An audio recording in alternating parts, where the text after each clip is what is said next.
नमांस सर्वेभ्यः। संस्कृत सुधा YouTube channel पर आपका स्वागत है। आज आपके सम्मुख प्रस्तुत है दीपकम पाठ्य पुस्तक का 14वां पाठ, माधवस्य प्रियम अंगम, अर्थात माधव के प्रिय अंग। इस पाठ में शरीर में जो अंग हैं उन अंगों के विषय में चर्चा की गई है। आइए इस पाठ के प्रश्नोत्तर करते हैं। तो इसमें पहला प्रश्न है, चित्रम दृष्ट्वा अंगस्य नाम लिखन्तु। चित्र को देख करके अंग का नाम लिखना है।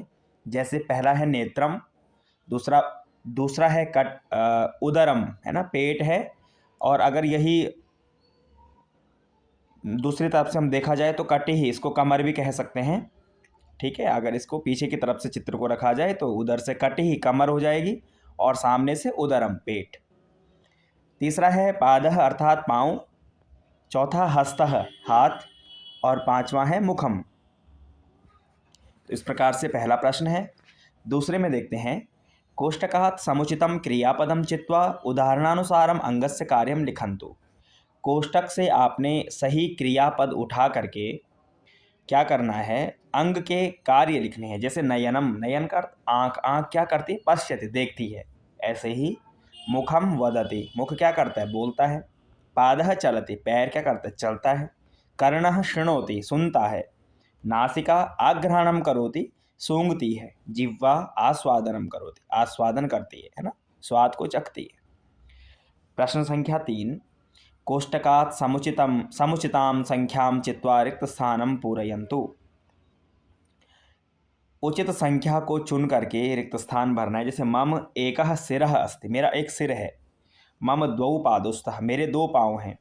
मम बहवः केशः सन्ति, मेरे बहुत सारे बाल हैं। मम द्वात्रिंशत् दन्ताः सन्ति, मेरे 32 दांत हैं।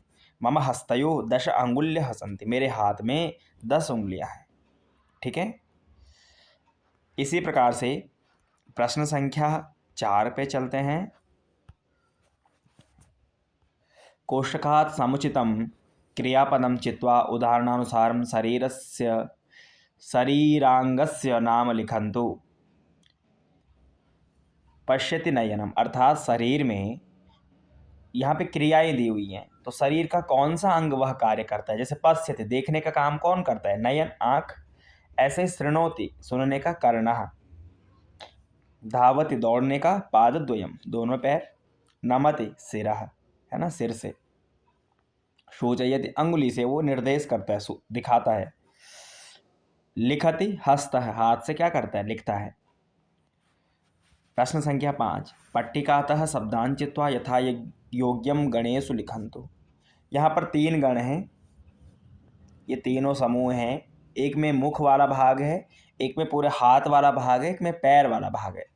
तो इन शब्दों को देखिए, जो जिस समूह में आएगा। जैसे पहला है नासिका, तो नाक किस में है, मुख वाले में आएगा, इधर नासिका लिख लिया। मणिबंध, मणिबंध यहाँ आ जाएगा हाथ वाले भाग में, है ना, ये मणिबंध वाला भाग है। चिबुकम, है ना, टोटी, चिबुकम। कूर्परः, कूर्परः इधर वाला भाग है। हस्तः भी हाथ वाला भाग है। मणिबंधः, मणिबंधः पहले भी हो चुका है। कपोलः, गाल, कपोलः। भुजः, भुजः। ललाटम, ललाटम। स्कंधः, है ना, कंधा, तो कंधा भी इसी का भाग है। नयनम, क्षम्यताम, जंघः, जंघः इधर का भाग है ना, इसमें। नयनम, नयनम इधर का भाग है, मुख का भाग है। जानु इधर का भाग है और ऊरुहु इधर का भाग है ना, ऊरु अर्थात जांग। इस प्रकार से इन तीनों विभागों में हमने उससे संबंधित जो शब्द हैं, अर्थात उससे संबंधित जो अंग हैं, यानी मुख में जितने अंग आते हैं ना, केस हैं, आँख हैं, नाक, कान, मुंह, गाल, है ना, ये सब हमने इस वाले भाग में रख दिए। मणिबंध हो गया, कूर्पर हो गया, हाथ हो गया, भुजा हो गई, स्कंद हो गया, ये सब हमने इस भाग में रखा है। और जंघा हो गई, जानु हो गई, ऊरुहु, ये सब इस भाग में रख दी। अब आते हैं प्रश्न संख्या 6 की ओर। 6 में कहा, कोष्टकात् समुचितम पदम चित्वा वाक्यानि रचयन्तु। सही पद चुन करके वाक्य क्या निर्माण करना है। अहम मुखेन गायनम करोमि, मैं मुख से गाता हूँ। अहम पादाभ्याम धावनम करोमि, मैं पैरों के द्वारा दौड़ता हूँ। अहम नासिकया आघ्राणम करोमि, मैं नासिका के द्वारा सूंघता हूँ, नाक के द्वारा। अहम कर्णाभ्याम श्रवणम करोमि, मैं कानों के द्वारा सुनता हूँ। अहम मुखेन भोजनम करोमि, मैं मुख से भोजन करता हूँ। साथ में पट्टिकातः समुचितं शरीरांगम चित्वा भगिनी कुत्र किम धरति इति सूचयन्तु, है ना। भगिनी अर्थात बहन कहाँ क्या धारण करती है वो बतलाना। जैसे भगिनी पादयोः पादुकाद्वयं धरति, पाँवों में दोनों क्या पादुका अर्थात चप्पल धरती है, रखती है, धारण करती है। भगिनी हस्तयोः मुद्रिकां धरति, हाथ में मुद्रिका अंगूठी धारण करती है। भगिनी कंठे मालाम धरति, कंठ में क्या माला धारण करती है। भगिनी नेत्रयोः, नेत्र में आँखों में उपनेत्रम अर्थात चश्मा पहनती है। भगिनी यहाँ पर ओष्ठयो हो जाएगा ना, थोड़ा गलत हो गया है लिखने में, ये वाला ओष्ठयो, ओ हो जाएगा ओष्ठयो, ओष्ठयो ओष्ठरागम धरति। आगे भगिनी हस्तयोः कंकणानि धरति, भगिनी हस्तयोः घटीयंत्रम धरति, भगिनी कर्णयोः कुंडलद्वयं धरति, भगिनी ललाटे कुमकुमम धरति, भगिनी नेत्रयोः कज्जलम धरति। ठीक है, कहाँ क्या क्या धारण किया जाता है वो इस प्रश्न में है। तो हमने मंजूषा की सहायता से इसके उत्तर लिख लिए हैं। आगे प्रश्न संख्या 7 देखते हैं, 8 देखते हैं। वाक्यम शुद्धम अशुद्धम वा इति सूचयन्तु। यहाँ पर जो वाक्य लिखे हैं ये वाक्य सही हैं, शुद्ध हैं अथवा गलत अशुद्ध हैं, वहाँ पर हमने इसको टिक कर लिया है, मार्क कर लिया है। अहम कर्णाभ्याम भोजनम करोमि, मैं कानों के द्वारा भोजन करता हूँ, अशुद्धम अशुद्ध वाक्य है। अहम नासिका द्वारा श्वासम स्वीकरोमि, शुद्धम शुद्ध वाक्य है, मैं नाक से क्या लेता हूँ, सांस लेता हूँ। अहम अंगुष्ठै गणनाम करोमि, शुद्ध वाक्य है ना, उंगलियों से क्या करता हूँ,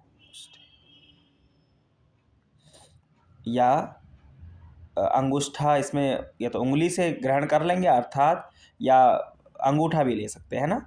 तो अंगुष्ठै अंगूठे से क्या करते हैं, गणना कर सकते हैं, शुद्धम। अहम नयनाभ्याम श्रवणम करोमि, मैं आँखों के द्वारा सुनता हूँ, अशुद्ध वाक्य है।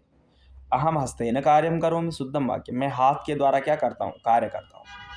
तो इस पाठ में शरीर के जितने महत्वपूर्ण अंग हैं उन अंगों के विषय में हमने पढ़ा था, और उनसे संबंधित जितने कार्य हैं ये प्रश्न अभ्यास में दिखाए गए हैं। किस अंग का क्या कार्य है, इस अंग को क्या कहते हैं, कहाँ उसको धारण किया जाता है, इस प्रकार के सारे प्रश्न इस अभ्यास माला में हमने किए।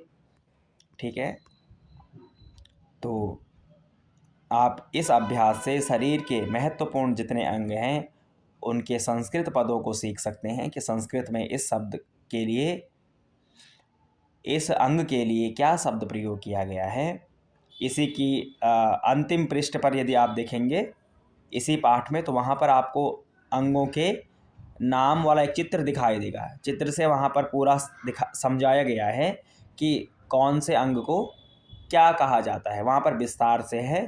तो आप इसी पाठ के अंतिम पृष्ठ को देख लेंगे, वहाँ पर आपको संपूर्ण अंगों के बारे में जानकारी मिलेगी। धन्यवाद।